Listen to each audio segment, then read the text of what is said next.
Trump again targets squad at rally, but there's no send her back chant. Cincinnati U. President Trump used a revved-up rally Thursday in Cincinnati to tear into the Democrats he has been elevating as his new political foils, attacking 4 liberal congresswomen of color and their party's urban leaders, while also training fire on those he could be facing in 2020. But the president mostly avoided the racial controversy that has dominated recent weeks as he basked in front of the raucous crowd for nearly 90 minutes, unleashing broadside after broadside on his political foes. Trump, but while he did not mention Omar or her 3 colleagues by name in the opening moments of his Ohio gathering, the target of his attacks was unmistakable. The Democrat Party is now being led by 4 left-wing extremists who reject everything that we hold dear, Trump said of Omar and her fellow House Democrats Alexandria Ocasio-Cortez of New York, Rashida Tlaib of Michigan and Ayanna Pressley of Massachusetts. But the fleeting mention did not lead to further chants. Nor did an extended, no one has paid a higher price for the far-left destructive agenda than Americans living in our nation's inner cities, Trump said, drawing cheers from the mostly white crowd in the packed arena on the banks of the Ohio River. We sent billions. The rally was the first for Trump since the send her back chant at a North Carolina rally was denounced by Democrats and unnerved Republicans, fearful of a presidential campaign fought on racial lines. In the early moments of Thursday's rally, Trump declared, "I don't want to be controversial." He mostly stuck with the eyes of the political world, shifting from 2 days of Democratic debates to see if Trump would stoke racial anger. The president largely delivered his standard stump speech. But Trump, that was long television, Trump said. The Democrats, he mocked some of the leading Democratic contenders, reviving his nickname of Sleepy for Joe Biden, teasing Elizabeth Warren for claiming some Native American heritage and lashing the Democrats for their health care and immigration proposals. The Democrats have never been so far outside the mainstream, Trump claimed.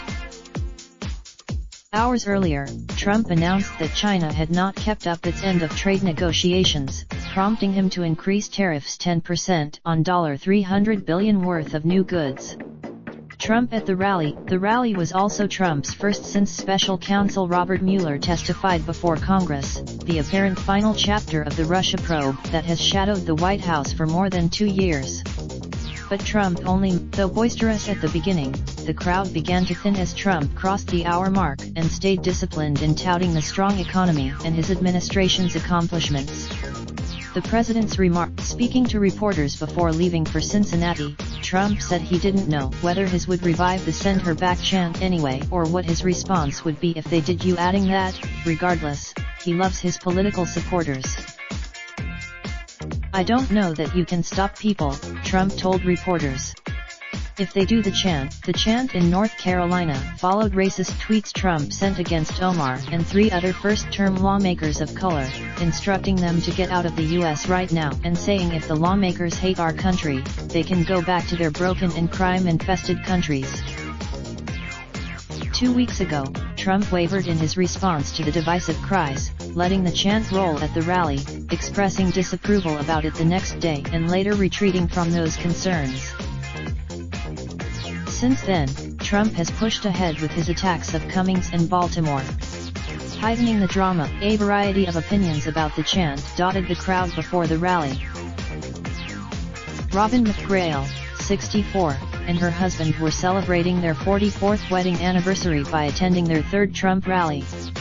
She said that, Cynthia Wells, 63, a Cincinnati nurse, said she would follow Trump's lead. "We listen to him and we won't do it," Wells said. "I don't think it will." Hours before the president's rally, Omar posted a photo of herself and House Speaker Nancy Pelosi in Africa, writing, "They said send her back, but Speaker Pelosi didn't just make arrangements to send me back, she went back with me." Trump captured Ohio by nearly 9 percentage points in 2016, and he fared somewhat better among midterm voters in Ohio than among voters in Rust Belt neighbors Michigan and Wisconsin. About half of Ohio. Several protests took place around the Trump rally, including one at the nearby National Underground Railroad Freedom Center. It focuses on the raindrop, drop top smoking, no cooking the hot pot. Fucking on your bitch, yeah, that. Looking up, open the park pot.